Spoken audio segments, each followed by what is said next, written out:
今パリ久々に飲みの市に来ているんですけど、今日は家具セクションを見に来てます。普段なんかアクセサリーとか洋服とか見に来ることが多いんですけど、今日は家具のコーナーを見て回っています。でも見るだけでもね、すごい面白いのでおすすめです。Je prends le vidéo comme ça pour YouTube。クリニャンクールの飲みの市は電車で来るとこの買い物する場所にたどり着くまでなんかまあ危なくはないけどピックポケットとかには気をつけて来てください。そ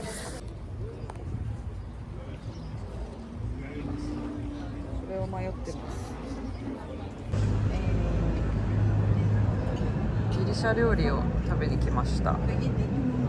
フランスは結構ギリシャ料理屋さんとかレバノン食べれるところがあって、特にレバノン料理の方が多いとは思うんですけど、日本で知られてるものだったらフムスとかピタだったり、今日はタコのサラダを頼んだりしました。ここはエツシーっていうお店でビニャンクールの飲みの市のすぐそばにあるので、そこでお買い物した際、土日にお買い物した際はここでランチするのおすすめです。フレンチに飽きた時はギリシャ料理、日本でもなかなか食べれるところないと思うのでぜひ試してみてください。パリは天気が悪いとこんな感じのグレーの空です。で今日は少し小雨なんですけど、一日中大雨が降るっていうことはあんまりなくて、だいたいこんな感じで小雨が降って止んでまた大雨降ってみたいなのを繰り返したりすることが多いので、折りたたみ傘はあった方がいいと思います。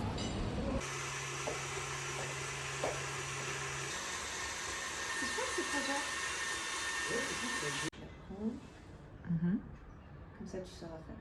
D'accord. C'est les feuilles de menthe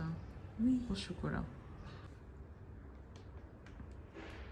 Et tu penses qu'ils t'enverront un magazine en papier?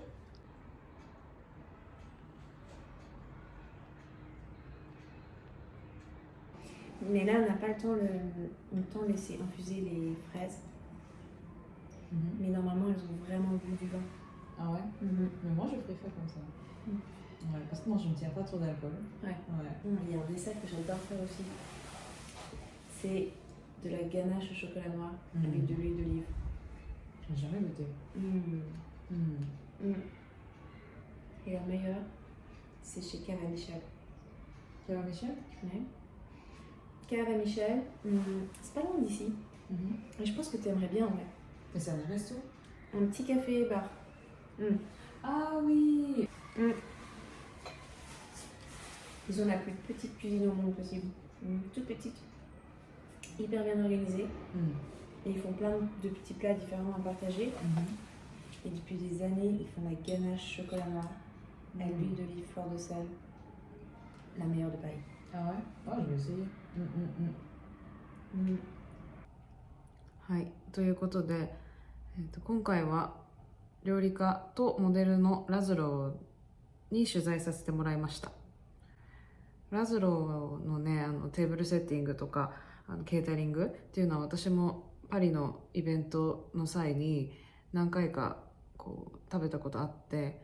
もうそのテーブルコーディネートも食事自体の味もクオリティが高すぎて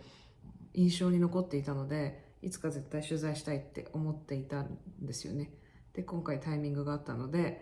ラズローのお家に行ってきました。ラズローはね、もともとシャネルのおはりこさんとして10年間働いていたようで、手作業がすごく得意みたいで、なので今回の紹介してくれたデザートも自家製のミントをこの庭のところから摘んできて、そのミントにチョコレートをコーティングして固めて、ミント柄のチョコレートを添えたデザートを作ってくれました。なんかそういう繊細さって私には本当にないから、一つ一つのそういう手作業を見て素敵だなと思いながら今回取材できたのが印象的でした。記事の中でも紹介してる彼女がおすすめしてくれたヴィンテージの器屋さんだったり雑貨屋さん、私も結構好きなところでよく行くところなのでかなりおすすめです。特にディレイパリっていうところとキャトルバン・トレズっていうお店はすごいローカルな場所にあるんですけど、もし行く機会があればぜひ行ってみてください。ヴィンテージなんだけど結構スタイルがあってオリジナリティのある器だったり家具や雑貨が置いてあるので結構楽しめます。ラズロとは住んでるエリアだったり好きなエリアもかぶっているのもあって結構地元の美味しいレストランの話とかもできて楽しかったです。特に記事の中でも紹介してくれたラ・キャブ・ドゥ・ミシェルというところは実は私は行ったことはないんですけどすごくおすすめしてたので今度行ってみようと思います。そこの、そこのショコラガナッシュオリーブオイルと一緒に食べるデザートがおすすめみたいです。で彼女の普段の食生活も基本的には美容のものを取り入れていて野菜中心の生活をしているみたいで、そういうところも私と被る部分があっていろいろお話ししてて面白かったんですけど、最近私もちょっと期間限定で知り合いというか、お友達のお家に住んでいていつも住んでるエリアとは少し違うエリアに住んでるんですけどそこの近くにあるマルシェのクオリティがすごく良くてそこで買ってくる野菜や果物が本当に新鮮でなので最近ねそういう野菜や果物を使ってサラダとかスープとかばっかり食べていて全然料理をしていない気がするんですけど食材自体材料自体が美味しければもうサラダにしてオリーブオイルと塩コショウだけでも十分満足した一品ができるので最近はそれにハマって満足してます。この前の動画でも紹介したペッシュプラなんですけどこれがペッシュプラの白桃版です。でこれが、ペッシュブロンって言って白桃普通の白桃であとこれがネクタリンです。これ日本にあるのかどうかはちょっと分かんないんだけど剥くと中身はオレンジ色です。この間これをねトマトとモッツァレラとバジルとネクタリンを混ぜたサラダにしたら美味しかったし食べた友達も気に入ってました。おすすめです。前も菊乃ちゃんと一緒に撮った動画の時に紹介したと思うんですけどまたね日本から来た友達がたくさん日本の美味しい食材のお土産を持ってきてくれました。もうこういうの本当嬉しくてちょっとまた紹介しちゃうんだけどこれね有機栽培切り干し大根こういうの日本だと私あんまり使わないんだけどやっぱこっちに来るとねありがたみを感じて超嬉しいなと思いますとかこれもそう茹で戻すきんぴらとかあとこれやばいホタルイカの炊き込みご飯ができるホタルイカの生姜煮だってこれカルディに売ってるらしい。これ超楽しみなんでいつやろうかなって迷ってます。あと大好きな有機玄米餅こっちはね今ね餅ってすごく流行ってるんだけど餅っていうといわゆる日本でいう雪見大福のことになっちゃうんですよね。なのでこれ私たちがイメージする餅はこっちでは餅として認識されてないです。こんな可愛い袋に入ったお米っていうかこの日本米をさ普通に炊飯器で炊いて食べたんだけど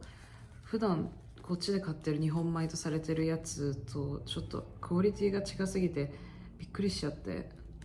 美味しすぎて普通に2杯ぐらい平気で食べちゃったんですけどそうやっぱり日本のお米のクオリティ高いですよね。あとはお水とこれでもこれしかないから大事に食べようと思ってます。あとはさおせんべい母親が来た時におせんべいをたくさん持ってきてもらってそれをさ日本人の友達にお裾分けしたらみんなやっぱり喜んでたからねみんな日本の味恋しいよねと思いながら生活しています。あと最近感じたのが、フランスはデモをよくする国っていうので有名だと思うんですけど、それは本当でいろんな事柄に対して、納得いかなかったらデモをするっていうのはもう日常的に行われてるんですけど今回ちょっとすごいなと思ったのがイスラエルがラファに空爆をしてたくさんの方が亡くなった日があったと思うんですけどもうその次の日にもう当日には夜8時とか9時でも人がレペブリックに集まってそこで大声を上げてデモしていて、でそのデモ隊がずっと、行進して街の中を行進していくんですけど、もうそういうことがあった次の日にすぐにそういうなんていうのデモが行われるっていうこと自体、なんかその行動の速さと自分たちが自分たちが訴えたいことは何があってもやっぱり訴えるっていう国民性がすごく現れている気がして、すごい考えさせられるなと思いながら私は見ていたんですけど、そう夜とか朝とかね関係なく、もうそのデモしてる人たちが一体になって声を上げながら訴えてる姿に結構心を打たれました。フランス人は自分がたとえ間違ってたとしてもそれをいかに間違ってないかのように正しいかどうか伝えるっていうような教育をされているっていうのはよく聞くんですけど、そういう習慣って日頃生活しててフランス人の友達と喋ってる中でもちょこちょこ感じることはあるんですけど、知ってる人知らない人とか関係なくみんなが一体になって良くないこと悪いこと気に腑に落ちないこと気に入らないことを最大限表現するっていう方法はフランス人らしくって、国自体の文化としてデモが根付いていることは悪いことじゃないなと感じました。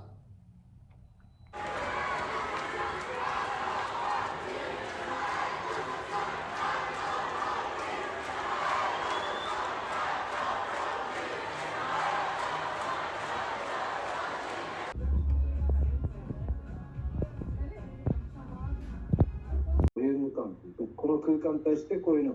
落とし込むと、ソファーとか